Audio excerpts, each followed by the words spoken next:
Sag mal, Julius, ich habe gerade irgendwie das Gefühl, ist Petra weg? Ich höre gar nichts mehr von ihr. Ja, die wollte mal gucken, ob du schon wieder zum Hornbach kannst. Ah, okay. Aber ich meine, ich habe ja in meiner Zeitschleife jetzt irgendwie nicht so das Zeitgefühl. Weihnachten ist aber noch nicht, oder? Nee, noch nicht ganz. Ah, okay. Ich, Dann schauen wir doch einfach noch ein Video, würde ich sagen, oder? Was hast du hier rausgesucht? ja, ein ganz schönes Mathematikparadoxon, das würde dich sehr interessieren. Aha, ich bin äußerst gespannt. Ich starte das mal. Lessons worth of sharing. In the 1920s, the German mathematician David Hilbert devised a famous thought experiment to show us just how hard it is to wrap our minds around the concept of infinity. Ich habe übrigens jetzt schon Flashback von Mathe-Vorlesungen, wo halt innerhalb von Sekunden gefühlt komplette Tafeln vollgeschrieben wurden und du in der ganzen Vorlesung eigentlich nichts anderes machen konntest, als den Stuff von der Tafel abschreiben, weil es halt auch kein Skript gab. So, du hattest nur Zeit zum Abschreiben, verstehen musstest du dann zu Hause. Richtig. So. Unter 18 Tafeln geht da gar nichts. Ja, 18 Tafeln in 90 Minuten war auf jeden Fall ein Deal. Imagine a hotel with an infinite number of rooms and a very hard-working night manager. One night, the infinite hotel is completely full, totally booked up with an infinite number of guests. A man walks into the hotel and asks for a room. Rather than turn him down, the night manager decides to make room for him. How? Easy. He asks the guest in room number 1 to move to room 2, the guest in room 2 to move to room 3, and so on. Every guest moves from room number n to room number n plus 1. Since there are an infinite number of rooms, there is a new room for each existing guest. This leaves room 1 open for the new customer. The process can be repeated for any finite number of new guests. If, say, a tour bus unloads 40 new people looking for rooms, then every existing guest just moves from room number n to room number n plus 40, thus opening up the first 40 rooms. But now, an Die natürlich, infinitely large bus with a countably infinite number of passengers pulls up to rent rooms. Die was? die natürlich erstmal sauber gemacht werden müssen. Ja, gut. Wobei, ich meine, also ja, ich verstehe, dass das jetzt so gemacht ist, um das Ganze zu erklären.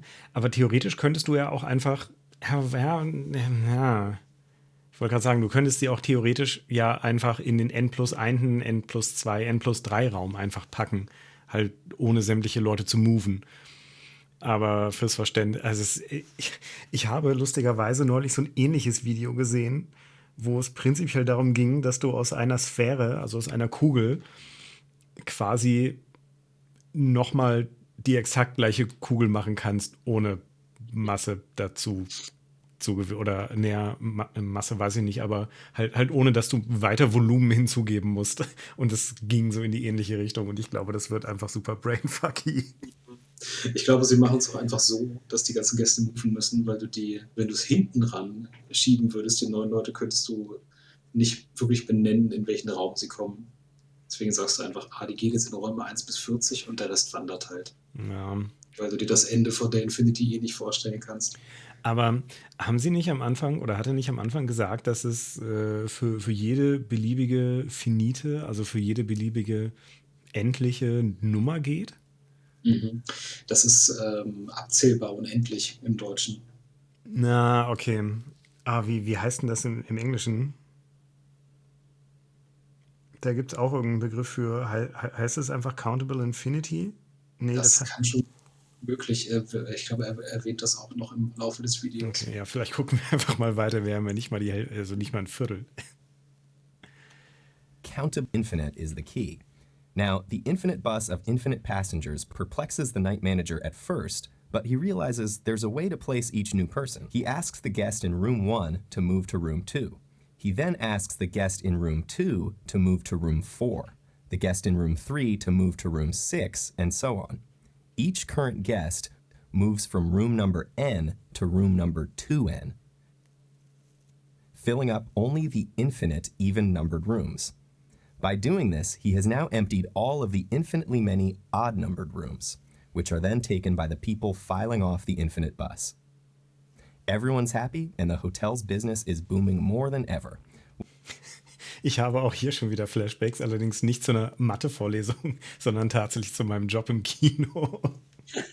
Wo du manchmal auch das Gefühl hattest, Alter, wo kommt der fucking Infinity-Bus her? Wo kommen die ganzen Leute her? Entschuldigung, ich bin die einzige Kasse, kann mich bitte jemand erschießen? In einem Kino, wo unendlich viele Filme gleichzeitig spielen. Oh Gott, laufen auch unendlich viele schlechte und richtig beschissene Filme. Well, actually, it is booming exactly the same amount as ever, banking an infinite number of dollars a night. Word spreads about this incredible hotel. People pour in from far and wide. One night, the unthinkable happens. The night manager looks outside and sees an infinite line of infinitely large buses, each with a countably infinite number of passengers. What can he do?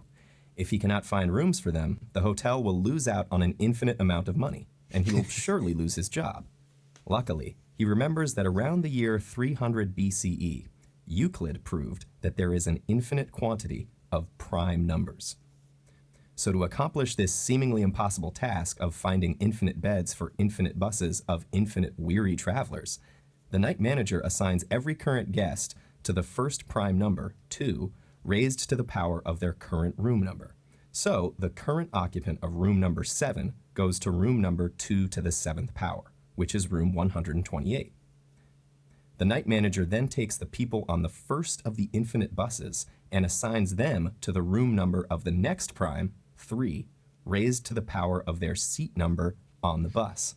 So the person in seat number 7 on the first bus goes to room number 3 to the 7th power, or room number 2187. This continues for all of the first bus. The passengers on the second bus are assigned powers of the next prime, 5. The following bus, powers of 7. Each bus follows powers of 11, powers of 13, powers of 17, etc. Since each of these numbers only has 1 and the natural number powers of their prime number base as factors, there are no overlapping room numbers. All the bus's passengers fan out into rooms using unique room assignment schemes based on unique prime numbers. In this way, the night manager can accommodate every passenger on every bus, although there will be many rooms that go unfilled, like room 6, since 6 is not a power of any prime number. Luckily, his bosses weren't. Ich finde es schön, wie sich die Putzfrau einfach freut, dass sie einen Raum nicht sauber machen muss. Nicht, dass sie quasi eine unendliche Zeit braucht, um alle die anderen Räume sauber zu machen, aber okay. Aber so prinzipiell ist es doch jetzt alles irgendwie so, ja, wir rechnen das jetzt alles mal schön, aber also es läuft doch letztendlich nur darauf hinaus, dass unendlich halt unendlich ist und das ist halt dieser dieser Unterschied zwischen zählbarer und nicht zählbarer Unendlichkeit, oder? Also dass du halt immer noch mehr Platz finden kannst, so gesehen. Ja, das ist im Grunde eine Darstellung davon, dass egal wie oft du unendlich in unendlich reinpackst, du immer noch Platz hast.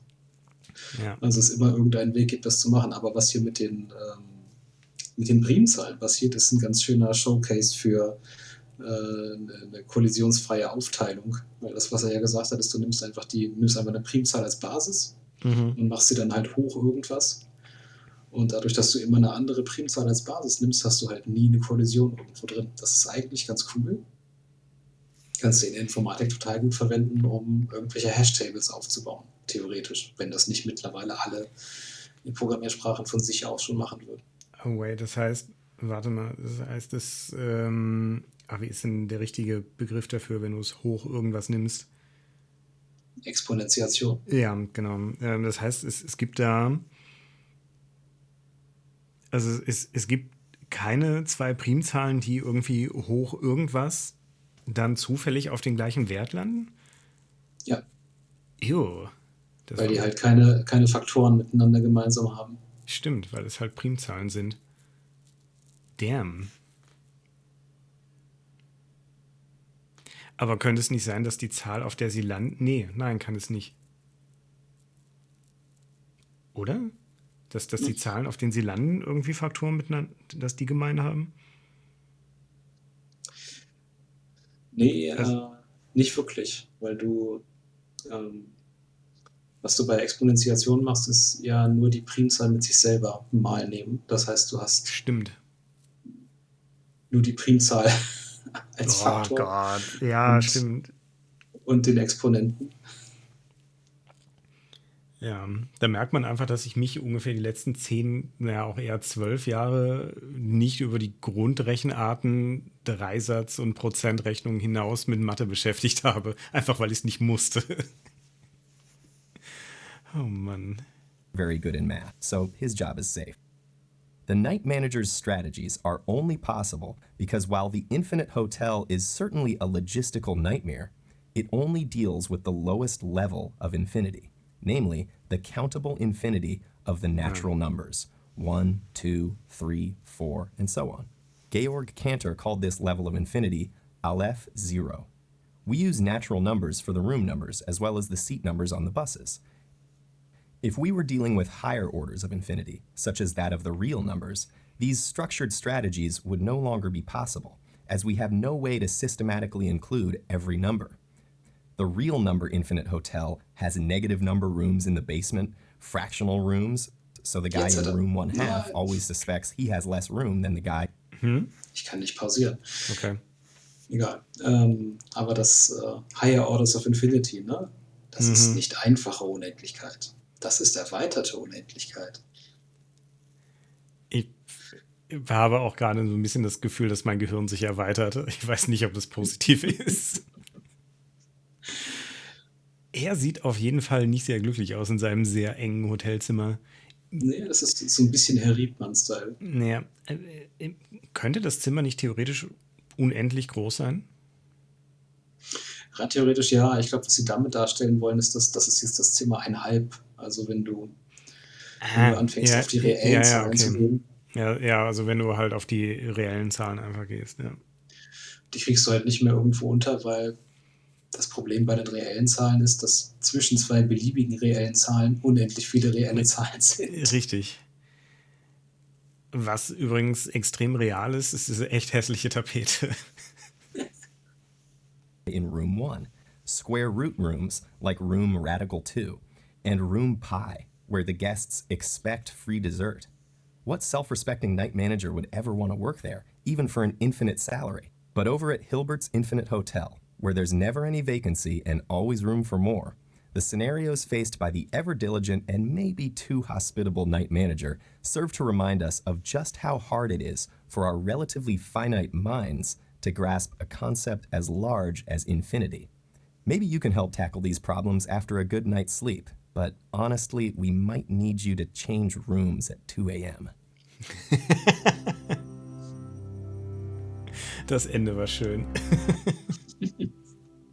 Entschuldigung, kann sein, dass wir dich nachts um 2 rausklingeln. Und du dann theoretisch vielleicht unendlich weit zu deinem nächsten Zimmer laufen musst. Ciao. Oh man.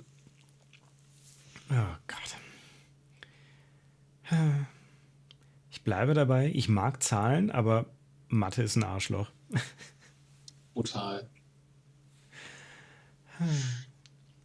Können wir morgen was Entspannteres gucken? Vielleicht. Mal gucken, was ich noch so gefunden habe. Oh nein.